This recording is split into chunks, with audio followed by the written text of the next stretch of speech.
So this box is given a little nudge to help it overcome static friction. But once it's moving, then it changes to kinetic friction. And in this question, they're saying that it's going to slide down the ramp at a constant velocity. So the forces are balanced since it's constant velocity. So we'll draw a free body diagram, define my direction vectors first. Say x is down the ramp, parallel to the ramp, and y is perpendicular. Okay, now we'll go with the free body diagram. Gravity is down. And we'll draw the components in for that.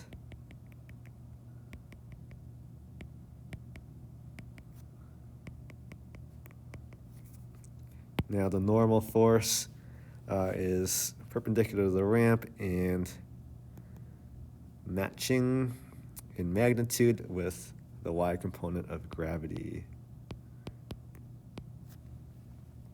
And now, since it's going to constant velocity, that means the friction is going to balance out with the x component of gravity. The angle given here is theta. Okay, so the question is asking, what is the coefficient of kinetic friction? So the setup is actually quite similar to example 8, if you've watched that video already. Because all the forces are balanced, my normal force is once again equal to the y component of gravity, and the frictional force is equal to the x component of gravity. And the difference between this example and example 8 is we're solving for something different. So in example 8, we had to solve for the angle, but this time around they tell us the angle, it's 18 degrees, and we are solving for the coefficient of friction.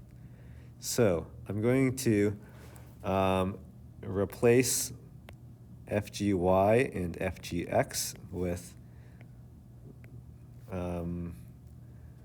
the force of gravity, but multiplied by cos or sine theta, depending on if we're dealing with the adjacent side or the opposite side.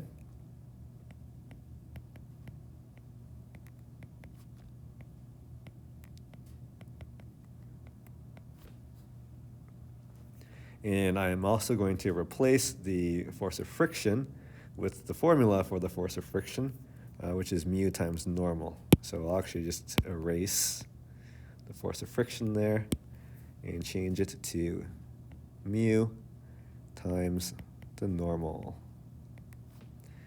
Okay, we are solving for mu. So I'm going to go ahead and on my right side divide both sides by normal force.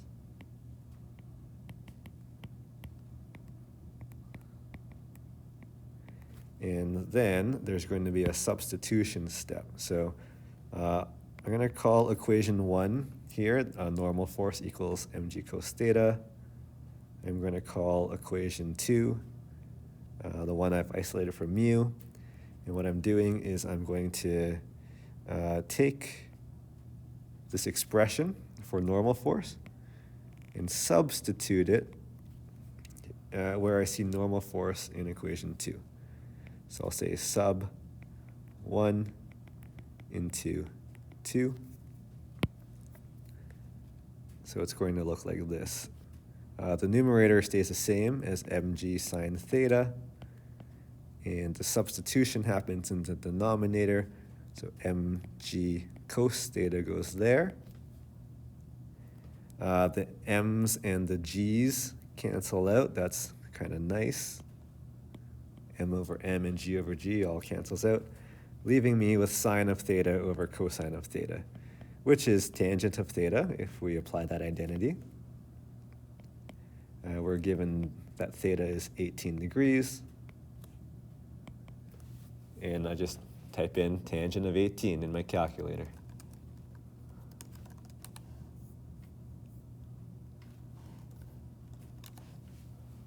So I'm coming up with 0.32. That's the coefficient of friction.